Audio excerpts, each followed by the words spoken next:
对，很自豪那个吃饭很快的技能，居然被黄国昌也给超越了。今天哦，嘉凯，你有没有看到柯文哲说这2天跟黄国昌啦，陈世轩去参访你们新北的团膳公司哦，就没想到黄国昌现场演出了暴风进食，吃饭速度比柯文哲柯医师还要快啊，连柯文哲都吓一大跳。你看看，连这样子也有一条新闻出来，嘉凯，就看到新闻是非常生气的，但我希望黄国昌吃得快的原因是因为他要赶快去准备宪法法庭的这些资料，去写功课了，好不好？我不要找借口哦。我生气的原因是什么？因为我可以看到从这些新闻，大家去看到他进食的速度，但我看到的是。民众党从上主席到委员到议员，对新北市真的一点都不了解。去拜访新北的团膳厨房，大家知道新北市现在在关电视机前面的那个爸爸妈妈或是阿公阿嬷，你们的小孩子在新北念书，基本上超过60%都在吃学校的自立午餐。自立午餐就是学校自己有厨房，而且自己供餐也供给附近的学校，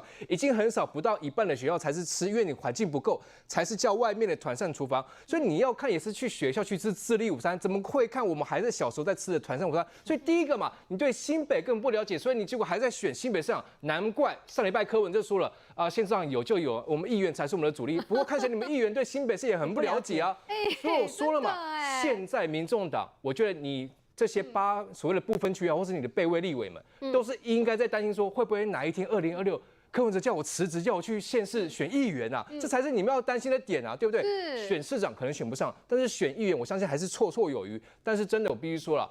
黄国昌，如果你真的要选，还是好好考虑新北市的板桥或汐止的议员，因为你的办公室就在板桥嘛，你的老家就在汐止嘛。如果你真的想要展现民众党很了解民众的草根性的话，拜托从议员开始，再去挑战未来进阶大位。不然我说实在，你真的很可能在2026，你们所有的8位或是备位16位等等，因为要把位置让给陈志涵嘛，他备位19一定要把几个拱出来，不管是当所谓那个火龙果姐姐也好，或者是所谓的去选地方议员里长。真的，你要必须防范柯文哲他的心思，他自己说议员才是主力，所以我真的觉得你们要表现，也表现你们对新北很了解，完全就是外行人，好不好？从这样子的新闻都可以看出来，阿伯旁边的人对于这个在地的耕耘，真的就没学的呢。难怪昨天柯文哲讲了这段话，他们就说啊，之后要庆祝那个党庆5周年嘛，但他说这个目前找不到适当的人可以选才是问题啦。未来的半年到1年，民众党最重要的工作就是到处寻觅适当的候选人。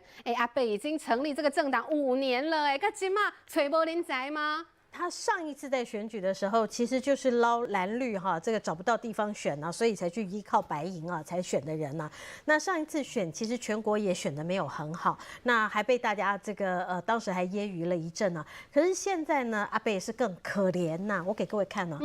这是泛白在过去90天他们的一个声量，红色这条线是黄国昌，蓝色这条线